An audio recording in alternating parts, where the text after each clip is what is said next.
Hey everybody, happy Monday. Thanks for being with us here on Northern Life. Two things. Happy belated birthday to my mother, Carol, out there. Carol. Yeah, I was hard at work this past week and a half, which leads us to our number two. We're also recording this on Friday, so I am on time saying happy birthday to my mom. The other thing too is we've been hard at work over the past week and a half, us here and our editors and photographers upstairs. That's because we're putting together a few special shows. We'll talk about more of those at the end of our episode today. Yeah, it's been a lot of fun. Kind of a new special project for us. Yeah. Dipping our toes into something new. Always fun. A little bit different. We like to keep everything interesting around here, and this sure was interesting. It was fun. Well, let's start off the work week, shall we, with a new survey from the website Cheap Caribbean. They're sharing some signs that you might be desperately in need of a vacation. The top 5 of those signs are feeling burnt out, catching yourself daydreaming about a trip, and getting irritated with others. Other key indicators were feeling fatigued no matter how much sleep you got, and having low energy even on the weekends. I definitely agree with some of these, and I've felt them personally myself. You know it's bad when you're getting irritated with your coworkers. You know, they'll just say something. Not you guys. I'm not naming names. No. But something, you know, sometimes someone just says something and you're like, normally I could brush that off, but today it just like irks you so bad, and you just kind of sit there and you fester in it. Yeah, Briggs, that's how I know I need a vacation. I think you're doing great at your job, and I don't want any conflict Please here. don't come after us, Briggs. I would never. We understand. I would never. We fully But understand. don't you guys feel that way? Yes. Sometimes too? Irritated. You're just like tired and you can't get your energy up no matter what. Yeah. Doesn't matter what your job is. Right. You know, there's things that get on your nerves. Doesn't matter what you do. And it's amazing how just a couple of days off really can help with your mood and improve your mood. No matter where you go. It doesn't have to be down to the south or whatever. Stay here, do a little staycation. It just improves your mood. It's crazy. Yeah, I do feel, even if I don't take any extra time off from work, if I just like drive to a new like city for even like half of a day, something in that about you just kind of refreshes your brain. Gets out of the routine, which is kind of nice. Yeah, that must be it. I know that there's a funny video that's always going around on social media. The guy goes on vacation and he's still, not relaxed. He's like, "Oh, I didn't need a vacation. I needed therapy." Yeah. That's the other thing. Yeah. If you're still feeling stressed on vacation, you probably should Something else is wrong. Yes, You exactly. gotta go step by step. Yes, it's all about the steps. Oh, listen, today on Northern Life, Ryan and I are off to Farmer Doug's house, tapping trees and learning more about the process in making maple syrup. 'Tis the season. It was a tasty time, of course, and it sounds like a number of those bags are now full of sap. Yeah. You need the cool temperatures at night, the warm temperatures during the day, and looks like they've been getting that, so that's good news. Great news. And later, we're going to introduce you to the 2 students who helped save the day after their bus driver experienced a medical emergency while driving them in Brainerd. Good news at the end of a very scary story. But first, do you guys have a favorite TV family? That's a good question. I think I've just been watching this series, so maybe it's like recency bias, but Gilmore Girls. Oh, Gilmore I've Girls. been watching Gilmore Girls quite a bit, so I'll go with that one. Either Modern Family or I love Fresh Prince of Bel-Air. That's Yeah. one that I grew up on. I Those love are Uncle good. Phil. I like The Yes. Simpsons and the Griffins from Family Guy. Always good. Nice. But half of Americans would trade their current living situation if they could live in their favorite TV home. Here are the top 5 houses according to that survey from TravelBinger.com. In the top 3 spots, we have Full House, the Tanner residence. That was a great house. The Fresh Prince of Bel-Air for Hunter, and Golden Girls as the most top 3 envied. Meanwhile, Friends, that Monica apartment, and the Brady Bunch rounded out the top 5. Those are all good. That's something to say, like Friends. If you're just hanging out with your friends all the time in this one cool apartment, Yeah. that sounds awesome. It would be. The Full House was so cool. Yeah. I can't remember what Danny Turner? Tanner. Dan Tanner. Danny Tanner did for work, but that was a nice residence. Yeah, I saw it too. My brother lives in the San Francisco area, and so we saw that house actually out there. It was really cool, and just imagining the TV show happening there and you in the house. Yeah, it was really fun. Correct me if I'm wrong. I think Danny Tanner was an news anchor. I think Really? he was on air. On the show? I believe so. That's a mid-commercial big Google market. check. Isn't that something like that? Big market for Danny Tanner in San Francisco. Yeah, doing well. Yep. Well, down at the Mall of America, fans of NBC's The Voice have a chance to check out a cool new interactive experience. Guests can take a seat in the famous coach's chair for The Voice, rather. They can press the button, spin around, and capture the moment with a photo, too. So this experience is free and open to the public through this Saturday. That's pretty cool. Wow. Do you guys watch The Voice? I have seen a few episodes. It seems like a really good show. I have not lately. Yeah. I'm not a big singing contest fan, Really? but I know The Voice is. I do watch The Voice sometimes because there are very good singers Right. on the show. Like, they're all very, very good. On the note of things at the Mall of America that I did not know about, they had a Survivor experience recently. Yeah. And my friend Mary sent me something about it, and I was like, how did I not know? I'm their target audience, you know? Like, what? And you missed it. I know. So they must be doing some cool stuff like that with the different network shows. You know- Get emails when that stuff happens, Stan? You would think. You'd think so. Yeah. You're on a list somewhere. You know who had a good finale the other night? Deal or No Deal Island. They had a Really? really Yeah. good finale the other night. Wow. Yeah, so if you want to watch that series back, you have to watch it on Peacock. Yeah, Okay. Yeah. that was good I'm stuff. only watching shows on this network right Yeah. here. Northern Life, Northern News at noon. That's all I'm watching all day. I think you're on the Northern. Oh, yeah. Well, if you feel distracted by your phone, a new study says the problem might be you. Ouch. Research published in Frontiers in Computer Science found that when faced with boring tasks, those who didn't have a phone within arm's reach used a computer to distract from work. The study's author says distractions are everywhere, but that's not the problem. The problem is people like us seeking those distractions out. Very true. We just talked about it with the children who need to feel bored. What? It's important to feel bored, you know? Oh, bored. I think you said Yeah. born. No, bored. It's important to be born. Yes. It's important for all of us, I think, to be bored as well. Sure. Like, you know, Yeah. Right. the second we get bored, we can look at our phone and be on Facebook, be wherever we want Right. to be. It's important to be still in that moment and just, once in a while. Not Yeah. all the time. But It's enjoy it. uncomfortable. Yeah, it's it is. uncomfortable. It So, like, definitely is. I don't catch myself sitting like a park bench all the time, but like if you're just watching the, maybe Lake Superior and you go like, okay, what do I do next? Maybe sometimes my mind's like, okay, pull out your phone. Yep. Yeah. Exactly. It's very difficult. Like you said, very awkward. Very awkward Gotta indeed. navigate yourself way through that. Something like that. Thanks, Hunter. Coming up, the fruits of our labor. We're at Farmers Dogs when we come back.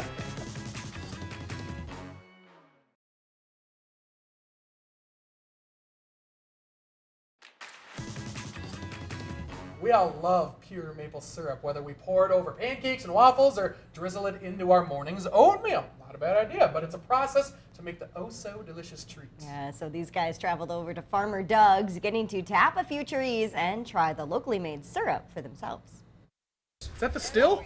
No, that's where I cook. That's where I cook the syrup in. Okay. It's called an evaporator, and it'll boil off about 100 gallons an hour, which means it'll produce about 3 gallons of syrup an hour.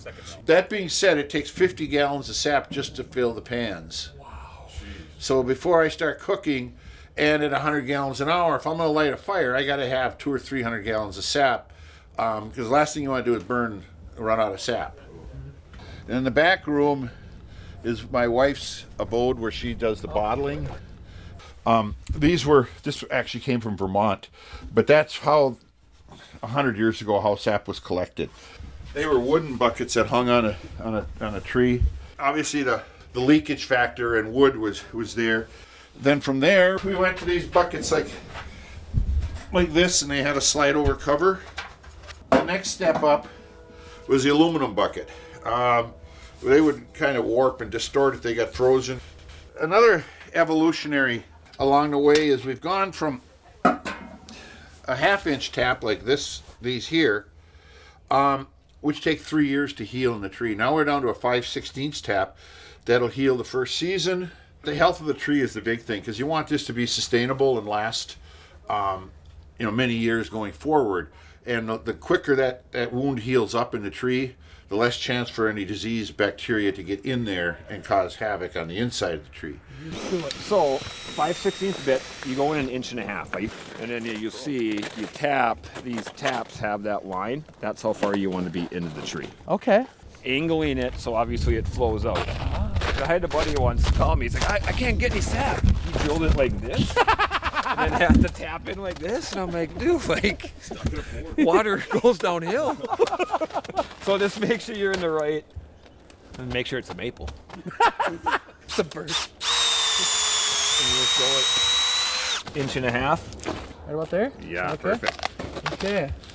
Pass that. Thank you very much. Oh yeah. I'll put that in there like that. A little hammer, a little. Tap it.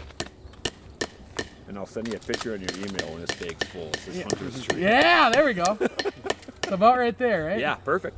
Put the bag And on. then you just hang the bag. Oops. Through that hole. Oh, that makes sense. Through the hole like that. Yep, perfect. Cool. Yeah.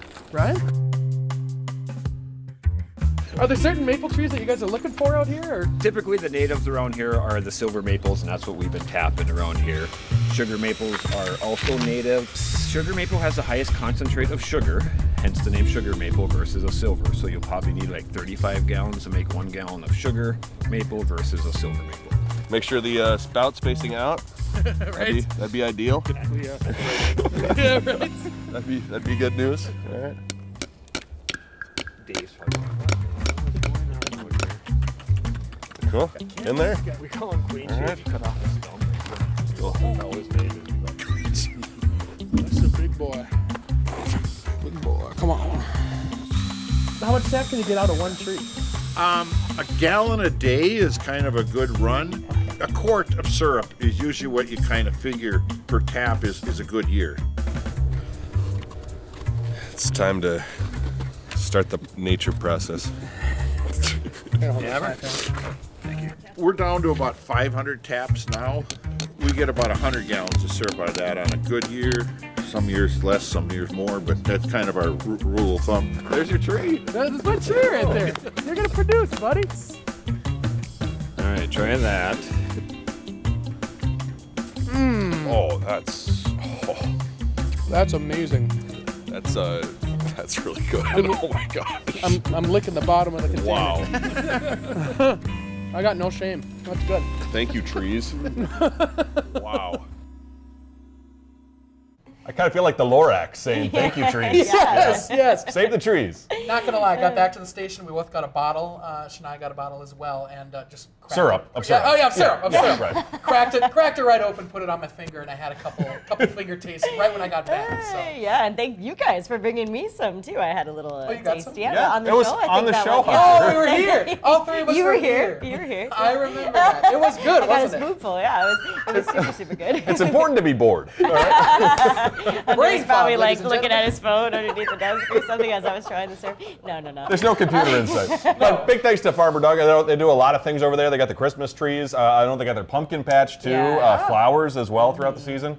Yeah, so big thanks to them for having us. You can find them at 3361 Lindall Road. You can call them at 218-591-0632. Like I said, Christmas trees, pumpkins, flowers. During this time too, I believe they're selling maple syrup up until about Christmas time. Cool. Also family owned and operated. I got to talk with the wonderful team there.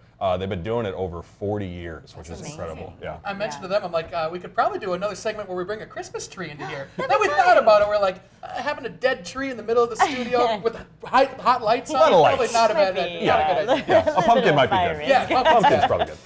We'll meet a pair of two brave northern Minnesota kids after the break.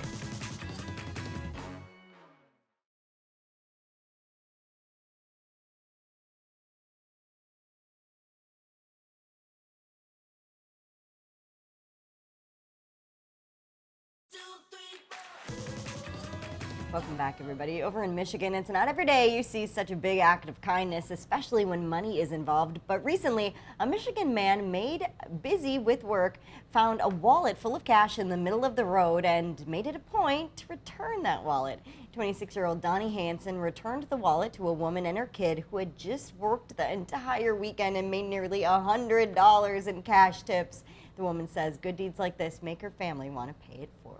So, Oh my gosh. really nice story. Yeah. there. Also, somebody in my girlfriend sent me a message. Somebody in our apartment complex put $1.50 in quarters in our dryer and said, like, use this as a remembrance of my son who would have been 29 today. So yeah, I know, it was very sweet. I don't know who you are, but if you ever see me in the apartment complex, be sure to say hi. I would love to thank you. That's awesome. Yeah, very sweet. Hey, over in Brainerd, Minnesota, 2 elementary school students are being praised for their bravery after springing into action when their bus driver sadly suffered a medical emergency. We get that story from Ken Earldahl.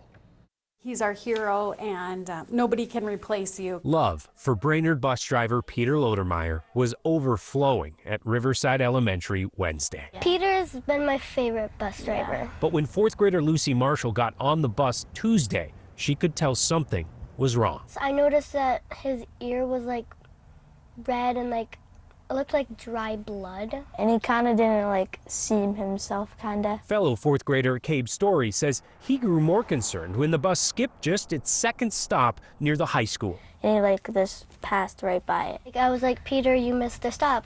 And then he shook his head. Then he like pulled over on like this like side road and he opened the door and said, "This is somebody's stop." And I said, "No." And Lucy didn't stop. there. I got on the walkie-talkie and said, bus 64 needs help, because he wasn't acting right. Shortly after that radio call, the kids say Peter did manage to stop the bus right here, about 5 miles south of town on County Road 45. They then say he opened the doors, told them all to get out, which they did, and then he kept driving. It's like there's 35 of us on the road with no bus driver. That's when Cabe Kids on the stepped bus up. Because everybody was like crying and stuff. I was saying, it will be okay, it will be okay. So like I could like cheer them up kinda to like make them feel better. Then a car came and the police came. So we were all, racing to that area to try to find out where the bus was at. Sheriff Eric Kling says they eventually located the bus and Peter. He was able to say his name, but after that, it was nothing.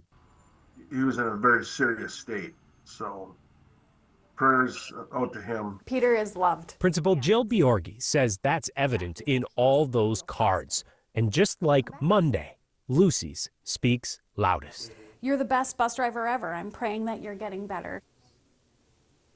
Unbelievably proud. I'm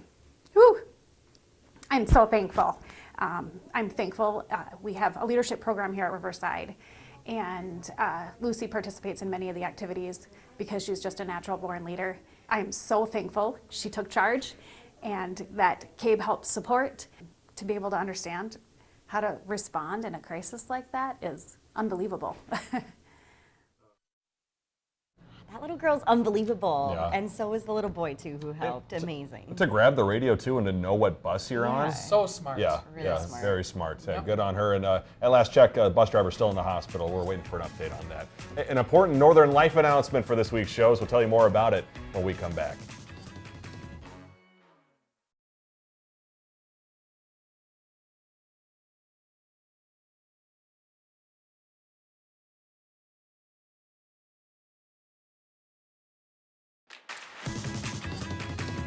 Welcome back. Coming up tomorrow and Wednesday here on Northern Life, we're getting ready for the Arrowhead Home and Builder Show at the end of this week, of course. We'll have 2 special broadcasts getting to chat with a number of businesses who will be there at the deck this coming weekend. We hear from specialists in appliances, construction, roofing, windows, siding, banking, and concrete. And once again, you can find our home show specials tomorrow and Wednesday here on Northern Life. A different kind of episode that we're going to be doing, and hopefully, I know a lot of people probably gearing up for spring and summer and getting some projects done around the house. Yeah. And good time to be talking about For this. sure. I learned so much, too, Yeah. from talking to these local Yes. businesses. So it was really cool. Same here. If you own a house, you're going to want to stick around because a lot of information. But before we go today, since we don't have a Does It Work product on Wednesday because of these new shows, let's show you what Americans are using to whiten their teeth out there. Rachel Hackbarth tested out a viral tooth paint from Amazon for $8. However, in the story, the dental hygienist believes the results quickly disappear after one swipe of your toothbrush. So maybe if you got a date, I don't know, maybe paint up the teeth. It's like makeup for your teeth, Yeah. That's I genius. suppose. Yeah. Calling it teeth paint, though, kind of freaks me out. It sounds weird. Yeah, doesn't seem like it. Yeah, you need it. Hey, well, thanks for joining us today. We love you. Yeah, we'll see you back here tomorrow. Have a great rest of your Monday. Find some time to throw a line or just head outside to unwind. That's the life in the great North Woods. Hike or bike, whatever you like. Get out in the day, enjoy the night. Yeah, we got the life in the great North Woods. Yeah, we got the life in the great North Woods. Yeah, this is Northern Life.